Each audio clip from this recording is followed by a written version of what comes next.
The Italian Mafia boss lost control, but the waitress saved everyone with a single Italian phrase. The first thing you notice about the gold reserve dining room isn't the light glinting off the crystal, but the suffocating sheen of power.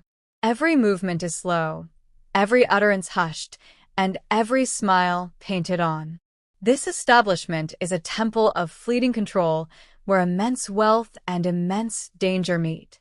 This quiet competence is the life shield of Lynn Jones, a skilled, Caucasian waitress defined by her ability to blend in, to anticipate needs without being seen. Her external conflict is immediate. She must maintain professional control in this high-risk environment. Her internal need is to keep her voice down and her head down, desperately trying to save enough to care for her ailing father. The air shifts dramatically when Freeman Marsh and his associates arrive. His presence is not one of absolute silence, but a low, dangerous hum of suppressed rage. He is a large, impeccably dressed Caucasian man whose authority is conveyed not by stillness, but by the visible fear of everyone around him. Marsh settles at the VIP corner, a ticking clock to the moment his legendary volatility snaps. Chapter 1. The Escalation. Lynn approached Marsh's table, feeling the suffocating weight of his gaze. She focused entirely on the chilled water glasses and the bread basket, allowing her professional mask to take over. Marsh was seated across from a tense, middle-aged associate, Victor, their conversation already too low and tight for the public space. Lynn served the boss his drink, expensive bourbon neat, noting the barely perceptible tremor in Victor's hand as he clutched a leather portfolio. The meeting quickly escalated beyond business. It became a contest of wills. Marsh's voice was a low growl in English, cutting into Victor's increasingly frantic defense. Then the language shifted. The words became rapid, angry, and distinctly Italian, a tongue Lynn had only heard from her grandmother years ago. Victor's face paled, confirming the conversation was now about something deadly serious, increasing the tension to an almost unbearable pitch. Lynn retreated, her heart hammering, knowing the room was on the verge of implosion. Chapter 2. The Snap and the Sound. The explosion wasn't verbal, it was physical. Marsh's legendary rage finally snapped. He surged out of his chair and flipped the heavy oak table in one furious movement, sending bone china and crystal crashing across the polished floor. Marsh grabbed Victor by the collar with one hand and, with the other, drew a hidden chrome-plated weapon, shouting lethal threats in English. Chaos erupted instantly, panic gripping the scattered patrons. Lynn, who had been moving back toward the service station, froze mid-step, her training forgotten. As Marsh raised the gun, a bizarre memory flashed. Her Italian grandmother, stopping her own temper tantrums with an absurd phrase. Driven purely by instinct, a desperate, absurd attempt to stop the imminent murder, Lynn opened her mouth and screamed the only Italian words she could recall, cutting through the terror. Fermati. La vita è troppo breve per rovinare la pasta. Chapter 3. The Stare Down. The effect was instantaneous and shocking. Marsh froze, the weapon hovering inches from Victor's face, his expression shifting from blind fury to utter, dumbfounded confusion. The absurdity of the phrase, "Stop. Life is too short to ruin the pasta," had succeeded where fear and force failed. Marsh slowly released Victor, who crumpled to the floor, panting.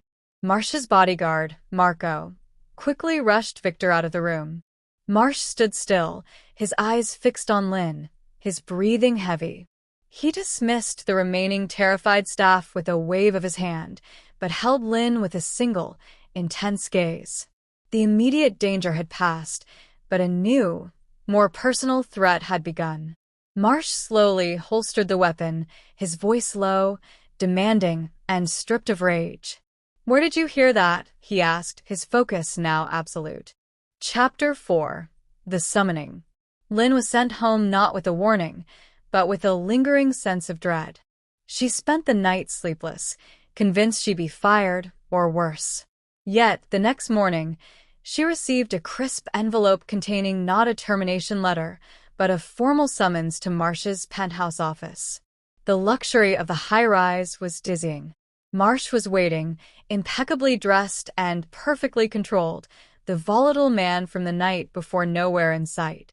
He questioned her intently about her Italian immigrant grandmother and the strange idioms she taught, his focus clinical and relentless. He respected the sheer audacity of her interruption, admitting it broke his spiral. He didn't want a waitress, he wanted a solution. He offered her a personal consultant role, demanding she compile and teach him and his associates more of her grandmother's obscure, distracting Italian phrases, a linguistic, calming tool. The salary offered was astronomical, more than enough for her father's care. Chapter 5. The Two Worlds Meet. The enormous salary, which solved her father's financial crisis, sealed Lynn's acceptance. She began her work not in a quiet office, but in the heart of Marsh's operation, a world of hushed meetings and intense, guarded men.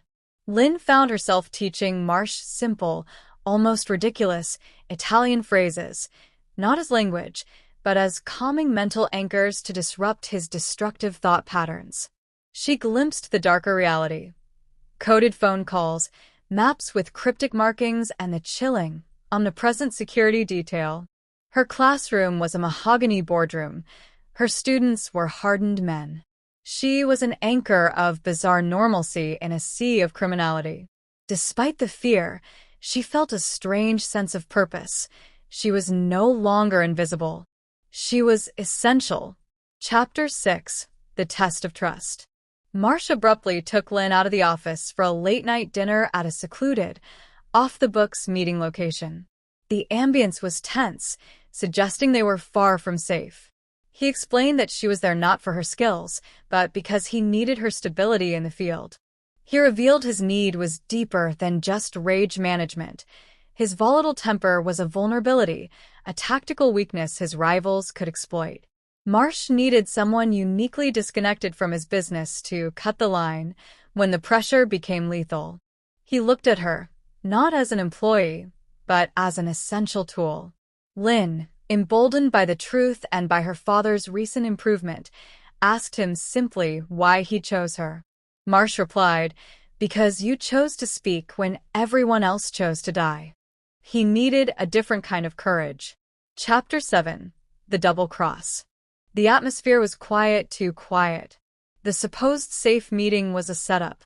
As Marsh was mid-sentence, a rival faction ambushed them.